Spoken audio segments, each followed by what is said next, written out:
हर हर महादेव। श्री हरिहर नमस्तुभ्यम। ओम Sai channel को आपण मानक हार्दिक स्वागत। महादेवंक कृपारू आपण माने सदा सर्वदा सुस्थ रुहंतु एवं हसु थांतु यह मोर कामना। ताहले चलंतु स्टार्ट करबा आज भिडियोटी। माघ मास शुक्ल पक्ष पंचमी तिथि, एही तिथि को श्री पंचमी बा बसंत पंचमी बोली कुहा जाई थाए। एही दिन रे भगवती माँ सरस्वतींकर प्राकट्य दिवस। एही दिन माँ सरस्वतींकर पूजा करा जाई थाए।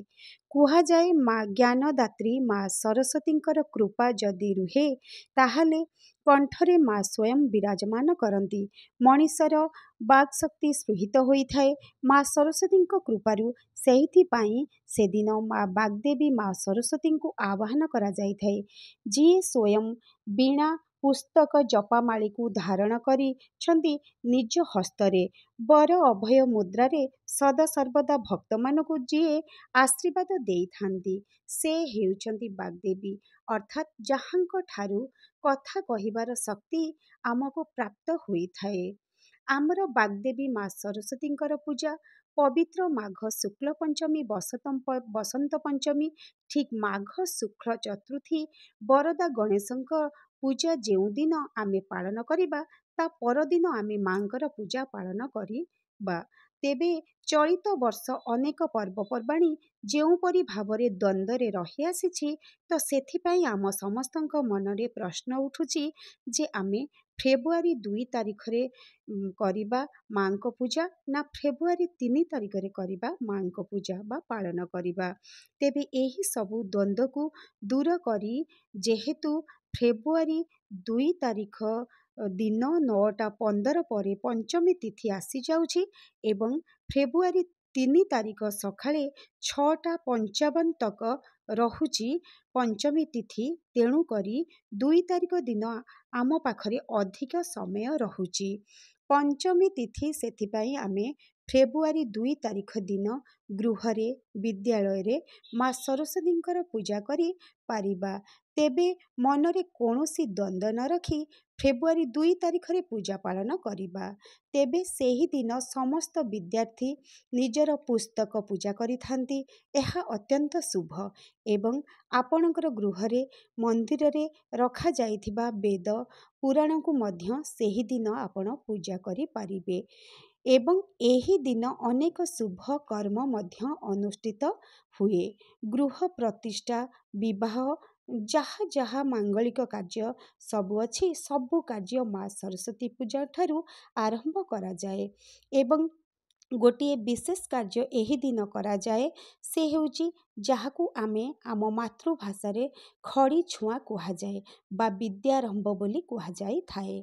छुआटे जेतेबेले विद्यारंभ करि थाए तो एही सरस्वती पूजा दिन आमे खड़ी छुआई विद्यारंभ करि पारिबा। सेतिपाई अमृत बेला देखि आपण आपणकर छुआर विद्यारंभ करि पारिबे। सेतिपाई अमृत बेला रहुछि 2 तारिख दिन 7:07 रु 10:07 पर्यंत अमृत बेला रहुछि। आपण चाहिले एही समय रे खड़ी छुआई पारिबे।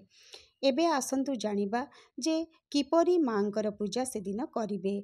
जदि आपणक घरे पूजा करुचंती निज हस्तरे तेबे जेपरि पंच उपचार विधि रे आमे समस्त पूजा करे सेही परि पूजा करिबा। जदि आमे मृण्मयी मूर्ति रे पूजा करिबा ताहले ब्राह्मणक हस्तरे पूजा कले अत्यंत शुभ होई थाए। आमे समस्ते जानिछे मां को धला रंग अत्यंत प्रिय। तेणु करी आमे धला रंगर वस्त्र पुष्प देई पारिबा नचेत हलदिया रंगर वस्त्र पुष्प मध्य देई पारिबा एवं भोगरे आमे समस्त फल देई पारिबा। मध्याह्न समय रे जदि भोग देबा तेबे खेचुड़ी किंबा खीरी भोग मध्य देई पारिबा। खास करी से दिन बरकोली फलर भोग लागि थाए। एही दिन बरकोली फल को मध्य भोग करने को आदम भूलिबे नाही। मां को सुंदर भावरे सिंगार करिदेबे। तापरे पंच उपचार भित्तिरे धूप दीप गंध पुष्प नैवेद्य देई पूजा करिवे एवं विद्यार्थी माने कम से कम 21 थर मांकर गायत्री मंत्र बोलिबे।